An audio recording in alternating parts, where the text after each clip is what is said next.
ప్రభువునందు ప్రియులైన మీకందరికీ ప్రభు అయిన యేసుక్రీస్తు నామంలో నా యొక్క హృదయపూర్వకమైన వందనాలు తెలియజేసుకుంటున్నాను. ఈరోజు మనము పరిశుద్ధాత్మ అనే వ్యక్తిని గురించి మనము జ్ఞాపకం చేసుకుందామండి.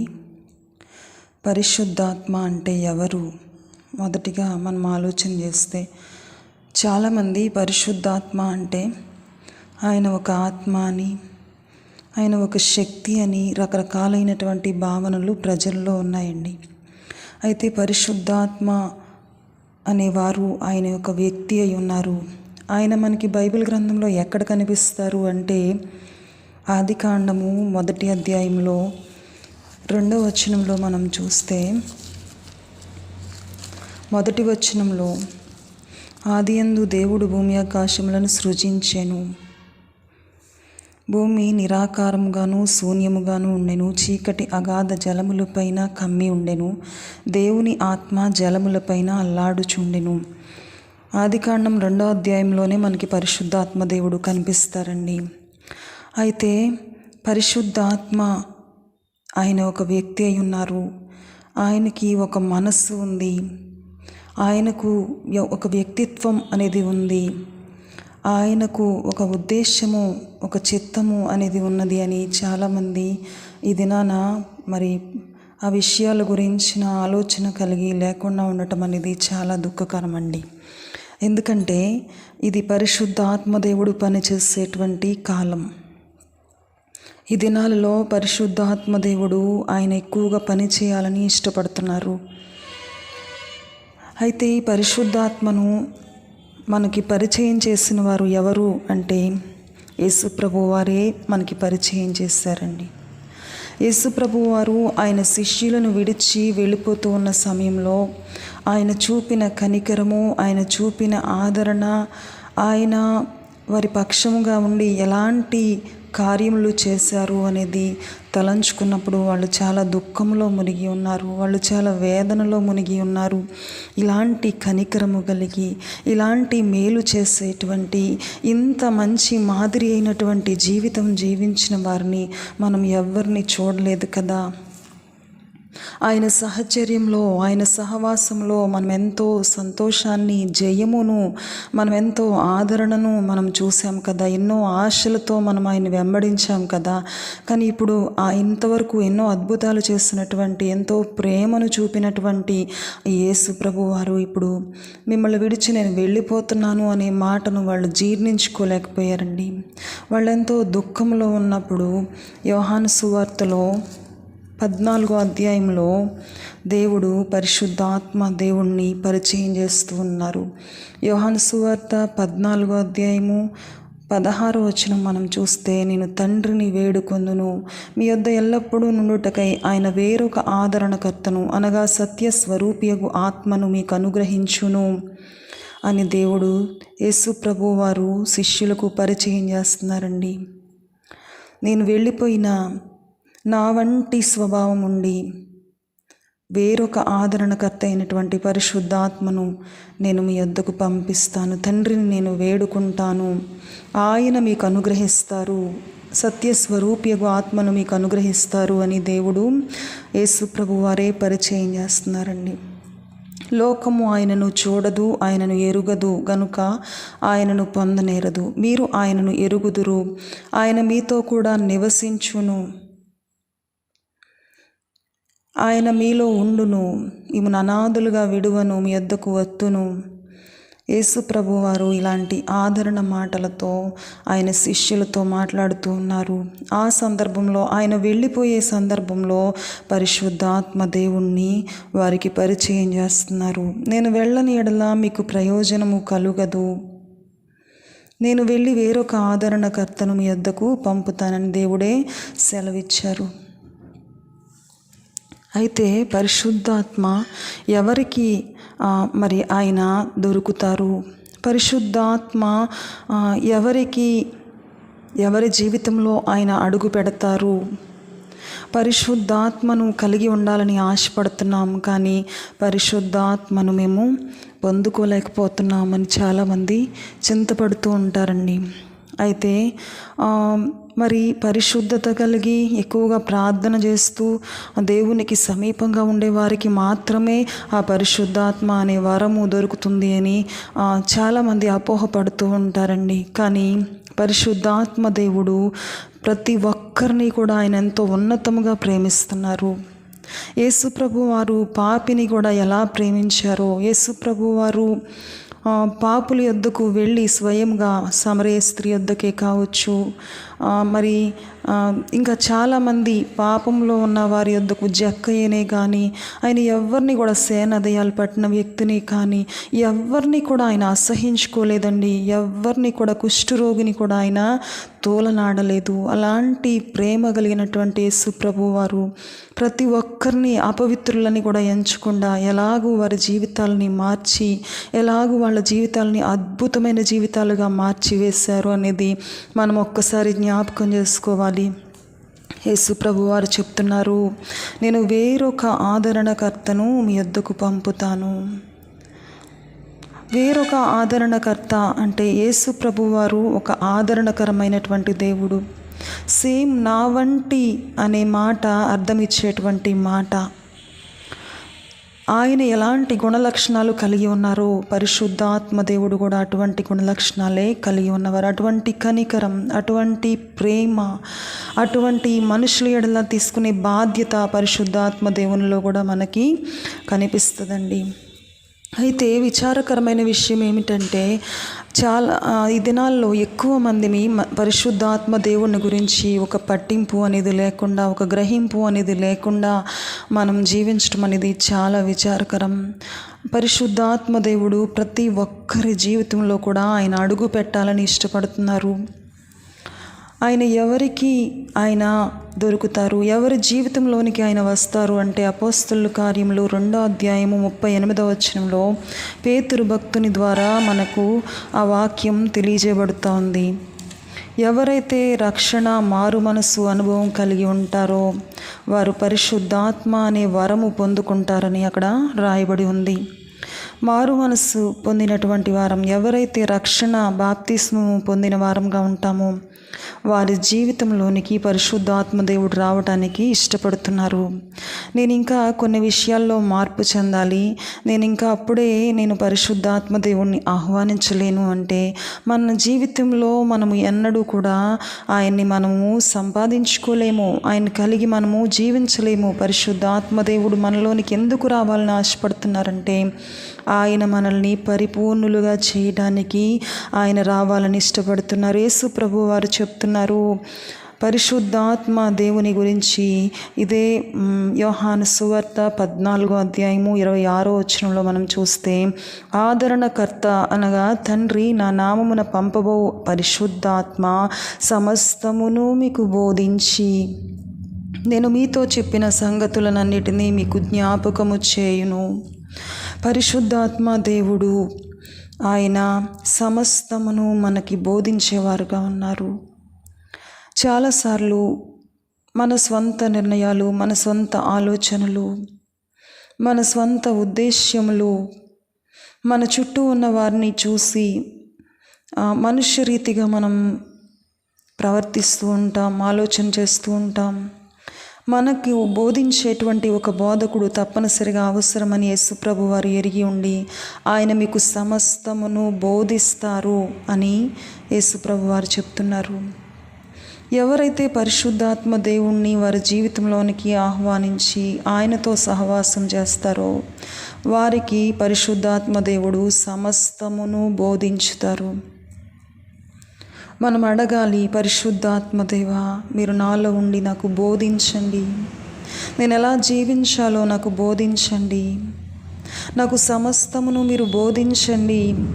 నాకు తెలుసు అనేటువంటి భావం మనలో ఉంటే ఆయన ఎప్పటికీ మన జీవితంలో పని చేయలేరండి.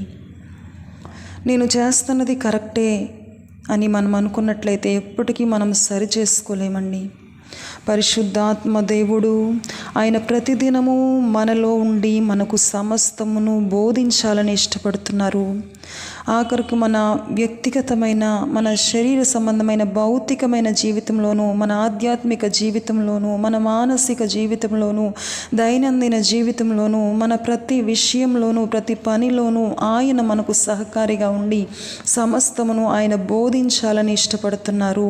మన జీవితంలో పూర్తిగా ఆయన ఇన్వాల్వ్ అయ్యి మన లోపల ప్రవేశించి మన జీవితంలో ప్రతి నిర్ణయాన్ని ఆయన తీసుకోవడానికి ఇష్టపడుతున్నారండి. ఎప్పుడైతే మనల్ని మనము పరిశుద్ధాత్మ దేవునికి మనం అప్పగించుకుంటామో, ఎప్పుడైతే మనము పూర్తిగా ఆయన అధికారంలోనికి వస్తామో, ఆయన మనకు సమస్తమును బోధించుతారు. మనం ఆయన అడగాలి, నాకు బోధించండి, మీరు నాకు బోధకుడిగా ఉండండి. ఎందుకంటే ఆయన రోల్, ఆయన యొక్క పని, ఆయన యొక్క బాధ్యత ఏమిటి? తండ్రి అయిన దేవుడు ఏమి నిర్ణయించారు పరిశుద్ధాత్మ దేవునికి అంటే మనకు సమస్తమును బోధించడానికి. అనుదినము మనకి బోధించేవారు కావాలి. మన యొక్క స్వభావము, మన యొక్క నిలకడలేని జీవితము, మన యొక్క బుద్ధిహీనత, అవివేకము, మూర్ఖత్వము, మన యొక్క మారిపోయేటువంటి స్వభావము, చంచలత్వము, వీటన్నిటినీ సరిచేయుట కోసమే ఆయన పరిశుద్ధాత్మ దేవుణ్ణి ఒక బోధకునిగా మనకు అనుగ్రహించారు, సమస్తమును మనకు బోధించుటకు. మనం ఎలాంటి స్థితిలో ఉన్నాము, మనం ఏమి కలిగి ఉండాలి, ఏ విషయాల్లో ఎలా మార్పు చెందాలి, ప్రతిదీ కూడా ఆయన మనకి బోధించడానికి ఇష్టపడుతున్నారు. ఆయన సమస్తమును బోధించే బోధకుడిగా మన జీవితంలో ఉండాలని ఇష్టపడుతున్నారు. తండ్రి అయిన దేవుడు ఆ విధముగా ఆయనను నిర్ణయించారు మన జీవితంలో. పరిశుద్ధాత్మ దేవుడు ఇంకా మన జీవితంలో ఏమి చేస్తారు అంటే, పరిశుద్ధాత్మ దేవుడు మనల్ని యేసు వైపునకు ఆయన నడిపిస్తారు. ఆయన మీతో చెప్పిన సంగతులన్నిటినీ మీకు జ్ఞాపకము చేయును. యేసు ప్రభువారు ఏమైతే మనకి చెప్పారో, ఇది 26వ వచనంలో, నేను మీతో చెప్పిన సంగతులన్నిటినీ మీకు జ్ఞాపకము చేయును. యేసు ప్రభువారు బోధించిన ప్రతి విషయాన్ని, ఆయన చెప్పిన ప్రతి సంగతిని మనకు జ్ఞాపకం చేసే దేవుడుగా పరిశుద్ధాత్మ దేవుడు ఉన్నారు. మనము ఎప్పటికప్పుడు మర్చిపోయే స్వభావంగా ఆయన ప్రేమను, ఆయన కనికరమును, ఆయన యొక్క ఉద్దేశ్యములను, ఆయన ప్రణాళికలను, ఆయన కలిగి ఉన్న తలంపులను మనము వెంటనే మర్చిపోయే వారంగా ఉన్నాము. కాబట్టి ఆయన మీతో చెప్పిన సంగతులను జ్ఞాపకం చేస్తారు. పరిశుద్ధాత్మ దేవుడు మనకి బోధించే దేవుడుగా ఉన్నారు. యేసు ప్రభు వారు చెప్పిన ప్రతి బోధను మనకి జ్ఞాపకం చేసే దేవుడుగా ఉన్నారు. ఆయన పరిశుద్ధాత్మ దేవుడు ఇది నీ కొరకు ఆయన కనిపెట్టుకుని చూస్తున్నారు. ఒక్కసారి మనం ఆలోచన చేస్తే, సర్వశక్తి కలిగిన పరిశుద్ధాత్మ దేవుడు, ఆయన సార్వభౌముడు, సర్వాధికారము కలిగిన వారు. ఆయనలో ఏ పాపము కూడా లేదు. మనల్ని ప్రేమించటము, మన కొరకు కనిపెట్టుకుని ఉండటం ఎంత ఆశ్చర్యకరమైన విషయం. ఈ రోజున మన కోసం ఇంతగా కనిపెట్టేవారు ఎవరైనా ఉన్నారా అంటే ఏ ఒక్కరు కూడా లేరండి. మనకింతగా సహాయం చేసేవారు ఏ ఒక్కరైనా ఉన్నారా అంటే ఎవ్వరు కూడా లేరండి. అందుకే ఆయనకున్న పేరు ఆదరణకర్త, సత్యస్వరూప్యగు ఆత్మ. ఆయన మన జీవితంలో ఆదరణకర్తగా ఆయన అడుగు పెట్టడానికి ఇష్టపడుతున్నారు. ఒకవేళ మనం ఎదుర్కొన్న చేదైన అనుభవాలు, మనము పొందిన అపజయాలు, మనము జీవించిన పాత జీవితం, అసహ్యమైన జీవితమును బట్టి మనము చింతపడుతున్నామేమో, నిరాశపడుతున్నామేమో, మనము తల్లడిల్లుతున్నామేమో, ఒక ఆదరణకర్తగా ఆయన మన జీవితంలో ప్రవేశించడానికి ఇష్టపడుతున్నారు. మనల్ని కరెక్ట్ చేసేటువంటి ఒక బోధకునిగా, సరిచేసే బోధకునిగా, ఉపదేశము చేసే బోధకునిగా మన జీవితంలో ప్రవేశించడానికి ఆయన ఇష్టపడుతున్నారు. మనం ఆయన్ని స్వీకరించినట్లయితే ఆయన మన జీవితంలో పని చేయాలని ఇష్టపడుతున్నారు. దీని కొరకై మనకి ఏ అర్హత ఆయన కోరటం లేదండి. కొన్నిసార్లు కొన్ని తప్పైన ఆలోచనలతో మనం ఉంటాం. నేను ఈ పాపం చేశాను కదా, నేను పలుమార్లు అవిధేయత చూపుతున్నాను కదా, నాలో పరిశుద్ధాత్మ దేవుడు వస్తారా, నాకు సహాయం చేస్తారా, నాకు ఆయన దొరుకుతారా, అని మనం కలత చెందుతూ ఉంటామండి, అవిశ్వాస పడుతూ ఉంటాం. ఆయన యొద్దకు రాకుండా ఉండటం వల్ల మన జీవితంలో మనము జయమును పొందుకోలేకపోతున్నాం, మన జీవితంలో మనం పరిపూర్ణతలోనికి రాలేకపోతున్నాం, మన జీవితంలో మనము సంతోషాన్ని అనుభవించలేకపోతున్నాం. దేవుడు మనల్ని సంతోషింప చేయాలని, మనల్ని జయించిన వారుగా ఉంచాలని, మనకు ప్రతి విషయాన్ని ఆయన బోధించాలని ఆయన ఇష్టపడుతున్నారు. అంతేకాకుండా ఆయన యేసు రూపాన్ని మనకి ఇవ్వాలని ఇష్టపడుతున్నారు. యేసు రూపం మనలోనికి ఎప్పుడు వస్తుంది? ఆయన్ని పదే పదే మనం జ్ఞాపకం చేసుకున్నప్పుడు, ఆయన్ని పదే పదే మనం తలంచుకున్నప్పుడు, ఆయన వైపు మనం ఆకర్షింపబడినప్పుడు, ఆయన బోధలు పదే పదే మనం జ్ఞాపకం చేసుకున్నప్పుడు ఆయన వలె మనం మార్పు చెందుటకు మనము ప్రయత్నం చేస్తాం. సాతానుడు యేసు ప్రభువారిని గురించిన జ్ఞాపకాలు మనలో లేకుండా చేయటానికి ప్రయత్నిస్తాడు. పరిశుద్ధాత్మ దేవుణ్ణి మనం ఆశ్రయించకుండా చేస్తాడు. కానీ మనం ఎప్పుడైతే పరిశుద్ధాత్మ దేవునికి మనల్ని మనం అప్పగించుకుంటామో, ఎప్పుడైతే పరిశుద్ధాత్మ దేవుడు మన జీవితంలో పని చేయుటకు మనం ఆహ్వానిస్తామో, అపోహలన్నీ విడిచిపెట్టి ఆయన మన జీవితంలో పని చేయడానికి ఇష్టపడుతున్నారండి. అనేక విధాలుగా ఆయన మన జీవితంలో పని చేయడానికి ఇష్టపడుతున్నారు. ఈరోజు మనం జ్ఞాపకం చేసుకున్నది విషయాలు ఏమిటి అంటే, పరిశుద్ధాత్మ అనేవారు ఆయన వ్యక్తి, ఆయనకు మనస్సు ఉన్నది, ఆయనకు ప్రేమ ఉన్నది, ఆయనకు కనికరం ఉన్నది, ఆయనకు మన ఎడల ఒక చిత్తం ఉన్నది. ఆయనను ఎవరు ఈ లోకంలోనికి పరిచయం చేశారు అంటే యేసు ప్రభు వారు పరిచయం చేశారు. ఆయన వెళ్ళిపోతున్న సందర్భంలో ఆయన శిష్యులు దుఃఖంలో ఉన్నప్పుడు వారిని ఆదరిస్తూ వేరొక ఆదరణకర్తను నేను తండ్రిని వేడుకుంటాను, ఆయనను మీ యొద్దకు పంపుతారు అని ఆయన సెలవిచ్చారు. పరిశుద్ధాత్మ దేవుడు ఎవరికి దొరుకుతారు, ఎవరి జీవితంలో అడుగు పెడతారు అంటే, ఎవరైతే మారు మనస్సు పొందుతారో, ఎవరైతే రక్షణ పొందుతారో, నమ్మి బాప్తిస్మం ఎవరైతే తీసుకుంటారో వారందరూ కూడా ఆయన్ని పొందుకోవడానికి అర్హులే అని బైబిల్ సాక్ష్యమిస్తూ ఉంది. అపోస్తలుల కార్యములు 2వ అధ్యాయము 38వ వచనం ప్రకారం. అలాగే ఆయన మన జీవితంలో ఎలా పనిచేస్తారు అంటే, ఆయన సమస్తమును బోధించుతారు. ఒక మంచి ఉపదేశకుడుగా, బోధకుడుగా ఆయన మన జీవితంలో ఉండి మనకు అన్ని విషయాల్లో కూడా నేర్పించుటకు, బోధించుటకు, మనల్ని సరిచేయుటకు ఆయన మన కోసం ఎదురు చూస్తూ ఉన్నారండి. అంతేకాదు ఆయన ఇంకా మనలో ఏమి చేస్తారు అంటే, యేసు వైపుకు మనల్ని ఆయన తిప్పుతారు, యేసు వైపుకు మనల్ని ఆయన నడిపిస్తారు, యేసును గురించిన ధ్యానం మనలో ఉంచుతారు, యేసును గురించిన సంగతులన్నీ మనకు ఆయన జ్ఞాపకం చేస్తారు. దాని ద్వారా మనం యేసయ్య యొక్క రూపం మనలో రావటానికి ఒక గొప్ప అవకాశం కలుగజేస్తూ ఉన్నారు. ఇంతగా మనల్ని ఆదరించి, ఇంతగా మన కొరకు కనిపెట్టుకుని, ఇంతగా మన కొరకు ఎదురు చూసేవారు ఏ ఒక్కరు కూడా లేరండి. ఇలాంటి పరిశుద్ధాత్మ దేవుణ్ణి మనం ఎందుకు ఆహ్వానించకూడదు? నీ జీవితంలో ఒకవేళ అపజయాలతో ఉన్నావేమో, నీ జీవితంలో ఒకవేళ పాపమును గురించిన నిరాశతో ఉన్నావేమో, గత కాలపు చింతలు, కలతలు నిన్ను వెంటాడుతూ ఉన్నాయేమో, ఆదరణకర్తగా ఆయన నీ జీవితంలో ప్రవేశించడానికి ఇష్టపడుతున్నారు. అయ్యో నాకు నేర్పేవారు లేరు, నాకు జ్ఞానము లేదు, నాకు తెలియజేసేవారు లేరని నువ్వు చింతపడుతూ ఉన్నావేమో, నీకు సమస్తమును బోధించడానికి ఆయన ఇష్టపడుతున్నారు. అంతేకాదు ఆయన యేసు రూపాన్ని మనకివ్వటానికి, యేసు వైపుకు మనల్ని ఆకర్షించడానికి ఆయన ఇష్టపడుతున్నారు. అలాంటి పరిశుద్ధాత్మ దేవుణ్ణి మనం ఆహ్వానించాలండి. ప్రభు చిత్తమైతే మరికొన్ని భాగాల ద్వారా మనము ఆయన మనలో చేసేటువంటి పనులను మనం జ్ఞాపకం చేసుకుందామండి. దేవుడు అటువంటి కృప మనకందరికీ, పరిశుద్ధాత్మ సహవాసమును దేవుడు అనుగ్రహించునుగాక. ఆమేన్.